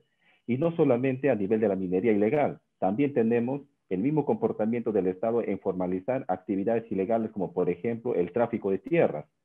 Y que esto conlleva, entre otras cosas, por ejemplo, a que cada cierto tiempo se estén redimensionando los bosques de producción permanente, siempre en contra de los bosques. Y todas estas actividades o todas estas acciones de formalización del Estado sin tener un criterio adecuado de por qué se está haciendo, solamente resuelve un problema momentáneo, lo que conlleva es a que promueva la invasión a los bosques y por ello la degradación y más deforestación de nuestros bosques. Entonces, se ha puesto a pensar también de cómo estas acciones del Estado realmente lo que están ayudando es a seguir perdiendo nuestros bosques, estas formalizaciones de actividades ya ilegales. Por ejemplo, el tema del famoso corredor minero, que mal llamado corredor minero con el decreto legislativo 1100, que se determinó que en esas zonas sí se podían formalizar, o sea, simplemente por un criterio que no me parece que corresponde a ningún criterio técnico, ambiental, o que nos pueda decir que sí en estas zonas se pueden hacer ese tipo de actividades. Entonces, yendo ya en esa línea, es posible o es viable que en un futuro muy cercano podamos ya de repente como Estado hacer prohibiciones o ya vetos a estas actividades, así como por ejemplo que lo mencionaba el doctor Julio Guzmán en el tema de la apertura de carreteras. Por ejemplo, ya en un momento determinado esto no se debe permitir porque lo que está haciendo es fomentar justamente la deforestación y degradación de estos bosques. pero igual también estas acciones de formalización también están teniendo el mismo efecto.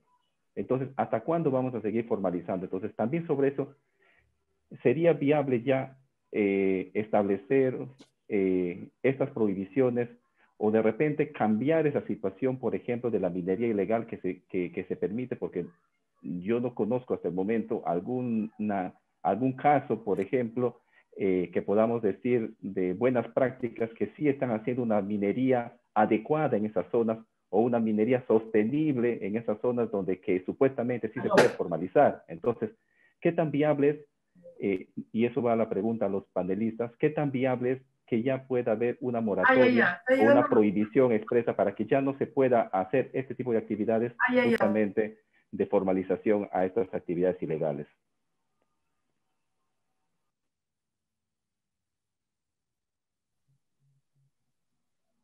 Muchas gracias, Frank. Bueno, esta es una pregunta, ¿no? Así que, o sea, ha venido con un comentario, pero también hay una consulta. No sé si el panel quiera resolver, en este caso quizá el procurador. Sí, mira, Frank menciona algo que es importante, ¿no? Que creo que tiene que ver con lo que mencionaste tú inicialmente, Magali, que es que estos mecanismos red, ¿no? Que son además mecanismos positivos que en el mundo se están intensificando, porque creo que tienen una lógica bastante positiva, ¿no?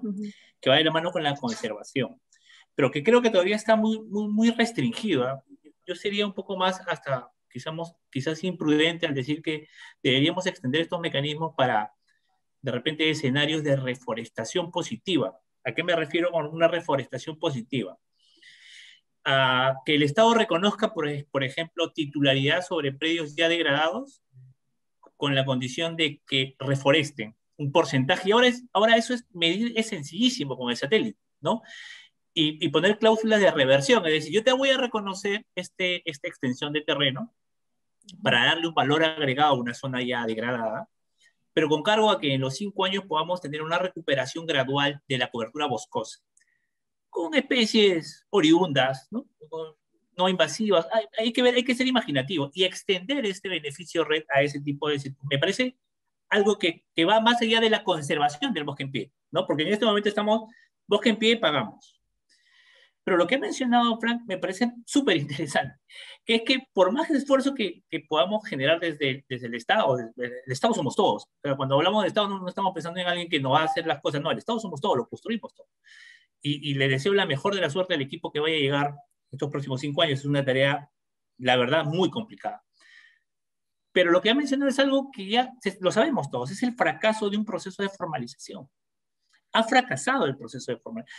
Él ha dado en el clavo con su interrogante. Muéstrenme un caso, ¿no? Donde una actividad, además, cualquiera que está vinculado a estos temas sabe que la actividad minera de por sí es súper lesiva. O sea, es súper lesiva, ¿no? No hay una actividad minera, digamos, tendría que ser pues, de otro planeta para que podamos decir que vamos a conservar recursos. No, una actividad que tiene que arrasar con los recursos de la superficie para poder acceder al recurso del subsuelo. Entonces, ¿qué mecanismos tenemos para luego de aprovechar el recurso? Porque también entiendo una lógica del extractivismo, es, oye, necesitamos esos recursos para ponerlos en valor y generar riqueza. Pero ¿qué mecanismos tenemos? Creo que este diseño de las cuatro estructuras de la minería en el Perú no me termina de convencer. Creo que si uno hace un balance sobre lo que en algún momento se intentó con la minería en menor escala, no es del todo positivo. ¿Ha generado trabajo? Sí. ¿Ha generado riqueza? También. Pero ¿ha generado beneficio? Y creo que es algo en lo que Jaime tiene toda la razón. No hay que solamente pensar en el hecho, sino en el beneficio de la sociedad. Y creo que ahí nos queda mucho por discutir. La verdad es que quisiera tener las respuestas, quisiera yo decirles esto es así, pero no las tengo. Lo que tengo son también muchas interrogantes. Creo que en el camino estamos descubriendo cómo mejorar estos escenarios. Y la actividad minera es uno de estos enclaves que pasa desapercibido, ¿no? O sea, pasa como una mirada, yo sí lo veo, porque lo he visto desde hace 12 años atrás, cuando el ministro Antonio Brac miraba a Madre de Dios y tenía una mirada distinta. Y claro, yo de él aprendí esa mirada, porque él era un visionario que estaba adelantado en el tiempo. Decía, esto se va a volver, esto se va a transformar en todo el Perú. Esto va a repetirse, se va a replicar. Y con toda razón, en los últimos años hemos visto que finalmente esa profecía, ¿no?, se llega a cumplir. Y ahora estamos en un dilema, es cómo lo controlamos. Porque ya no solamente es un tema de recursos, es un tema de afectación a nuestras poblaciones más vulnerables, aquellas que no tienen voz, aquellas que además no tienen mecanismos de participación directa, no los protegemos, los criminalizamos, ¿no? Entonces, hay todo un escenario bastante complejo que creo que para un abogado va a quedar muy corto intentar llegar a una clara explicación. Creo que acá los sociólogos, los antropólogos van a tener que mirar este fenómeno bastante complejo, ¿no? No creo que esta sea una respuesta, sino más bien una reflexión, Magali. Muchas gracias, Julio. Sí, efectivamente, muchas de las preguntas que nos plantean, que nos planteamos nosotros mismos, ¿no? Es parte de esta discusión que también queda abierta para seguir reflexionando, ¿no? Julio Runada levantó la mano. Adelante, Julia. Sí, también para continuar con la reflexión, digamos, tampoco no tengo una respuesta clara, pero sí esto nos lleva al tema del tema de la reactivación económica, ¿no? Entonces mucho escuchamos y lo empezamos a escuchar cuando empezamos, o sea, después de esos primeros 6 meses de pandemia, ¿no? Que llevamos 1 año y medio casi, pero ok, hay que reactivar y hay que reactivar con los recursos naturales, ¿cierto? Y dando acceso. Entonces, una de las primeras reactivaciones fueron justamente las actividades extractivas en los bosques, ¿no? Que no solamente realmente exponían a la población, a los trabajadores, sino que exponían además a las poblaciones locales que entraban en contacto con esta gente, y eso fue lo que generó este tema terrible de expansión de la pandemia entre poblaciones indígenas.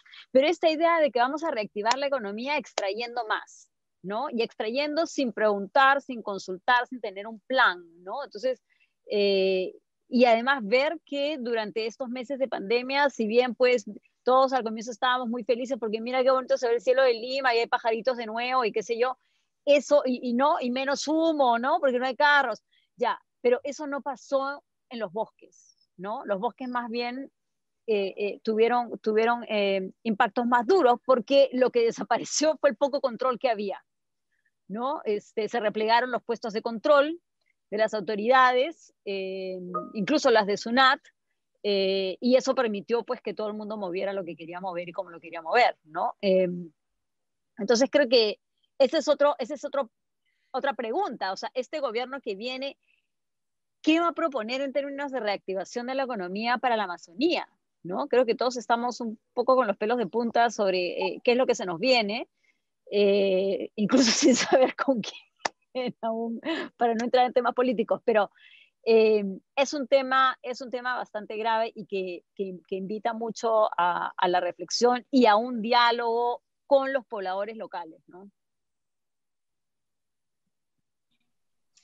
Sí, efectivamente es una discusión y también cuestionamientos que tenemos que seguir hablando, ¿no? O sea, en realidad esto es lo interesante de este proceso, digamos, de actualización de la estrategia es que se va a llevar a cabo durante todo el 2021, ¿no? Durante todo el año. Entonces, si bien es cierto, estamos, como les decía al inicio, en la fase 2, ¿no? Vamos a tener momento más adelante también de conocer y de saber cuáles van a ser, de alguna manera, al menos, la posición inicial del nuevo gobierno sobre el tema bosques, ¿no? Y el tema forestal, ampliando, ¿no?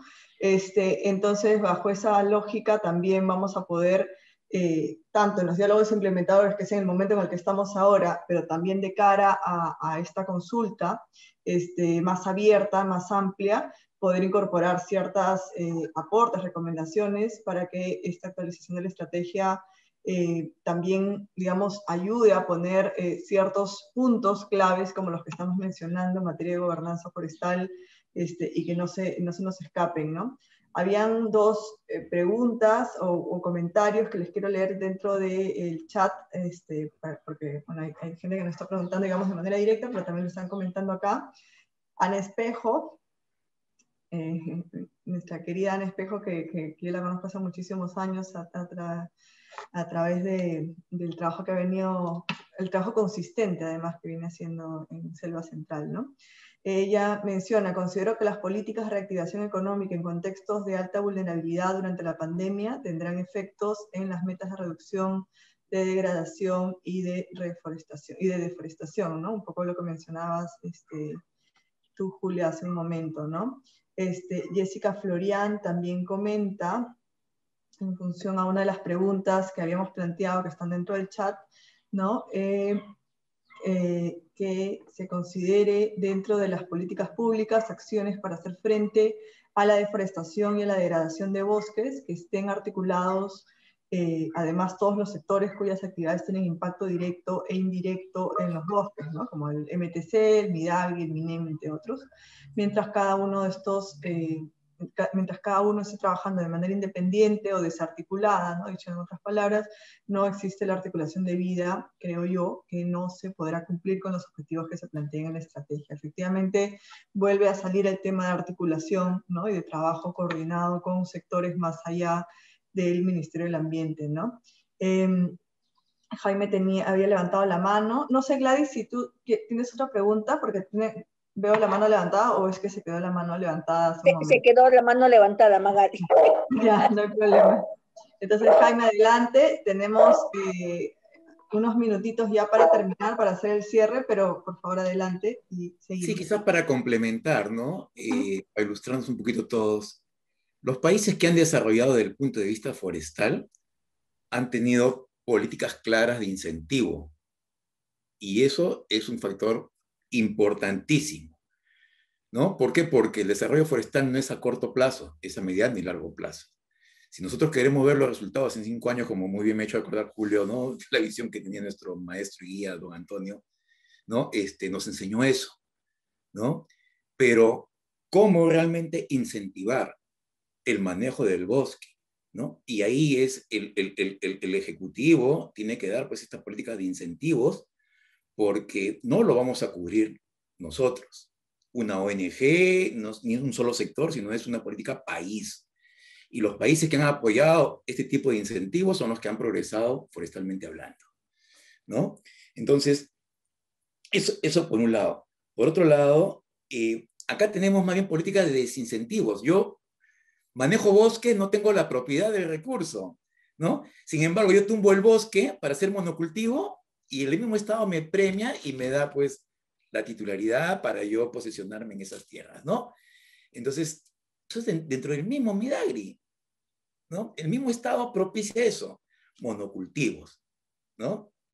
Y sabemos qué es lo que pasa y qué es lo que trae, ¿no? Entonces, ¿cómo vamos a hablar de incentivos si el mismo Estado me está castigando, me está desincentivando para algo que a largo plazo yo quiero trabajar, ¿no? Y como muy bien dijo Gladys Castillo, ¿no? Justo el MDL que quisimos propiciar en Piura, pues hace más de 20 años, fue ese el tema que tuvimos, la falta de financiamiento, y, ¿no? Cuando se creó el Ministerio del Ambiente, don Antonio inclusive después comenzó a buscar financiamiento, GEF y todo lo demás para impulsar, porque había toda la lesión política, pero no era posible conseguir ese financiamiento porque era muy a largo plazo el retorno de ese bosque, ¿no? Entonces, tecnología existe, ¿no? Y eso no es un problema técnico. Ya existe tecnología, existe mercado ahora para estos temas del carbono forestal porque es una realidad, está funcionando. No es una utopía, no es algo, pues, de Marte, es algo que cuando vendimos en el año 2010 a Futuro, que nos compró Pacífico Seguros, ¿no? Me dijeron, tú estás loco, ¿cómo? Y se hizo, y no había un marco legal, no había todas estas barreras, estas paredes, etcétera, etcétera, completas, pero sí había voluntad política de seguir haciendo y construyendo en el camino. Y eso es lo que tenemos que aprender y tenemos no que duplicar esfuerzos, ¿no? Esa es la reflexión que yo les hago, compañeros y compañeras, no dupliquemos esfuerzos. El país nos acaba de mostrar estas lecciones, no solamente Lima, ¿no? Como también en la parte de bosque, no solamente es Amazonía, insisto, tenemos bosques en sierra y en costa y nos estamos olvidando de ese tema, ¿no? Entonces ahí va una reflexión, ¿no? Porque Minam es para todo el Perú, no solamente es para Amazonía, ¿no? Entonces esa es la invocación y la reflexión que quería complementar. Gracias. Muchas gracias, Jaime. Entonces, yo creo que ya vamos cerrando. Tenemos una última participación de Sergio Palacín y con esta participación cerramos este diálogo implementador. Como dijimos al inicio, y nuevamente lo recalco, este es un proceso, ¿no? Que va a seguir todo el año y vamos a mandar sus aportes, sus recomendaciones y toda esta discusión que hemos tenido para que el MINAM también pueda incorporar, ir incorporando, ¿no? Como decía Jessica Huertas, ladrillo por ladrillo a la construcción de esta actualización de estrategia de cara al 2050. Adelante, Sergio. Sí, buenas tardes. Bueno, básicamente reforzando lo que mencionó el señor Narvarte, y menciona de que hay mi pregunta es, ¿a qué otros países podemos tomar como referencia para estas políticas de incentivo?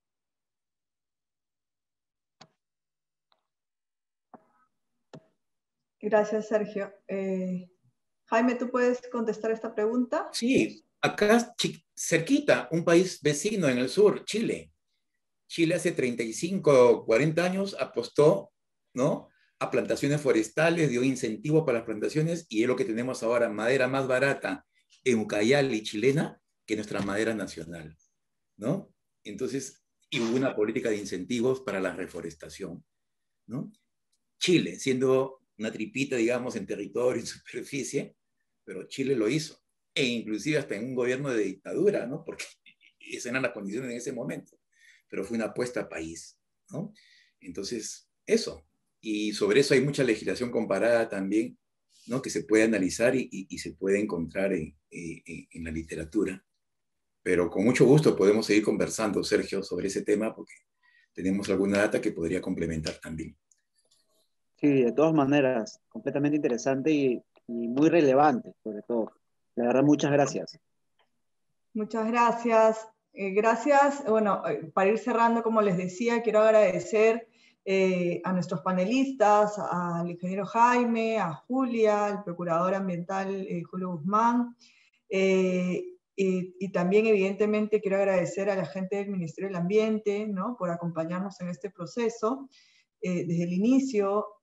También a las demás instituciones que han sido parte de la construcción de este evento, y por supuesto a todos los participantes que son parte importantísima de este diálogo, ¿no? Entonces, eso, quería agradecerles. Efectivamente, la construcción de esa estrategia es una tarea colectiva y es una tarea que requiere además acompañamiento, y mientras más instituciones, mientras más organizaciones podamos seguir sumándonos a esta construcción, creo que va a tener mucha legitimidad este proceso participativo, ¿no? Que tiene etapas. Ustedes pueden ver también la información de toda la construcción en el Ministerio del Ambiente, que en su portal han puesto una partecita de la construcción de las etapas y las partes en las que pueden participar. Y si ustedes quieren participar como sociedad civil, como ONGs, pues nos pueden escribir para que también se incorporen a los grupos de trabajo que tenemos desde este sector, desde este grupo de trabajo con actores de sociedad civil, específicamente ONG, ¿no?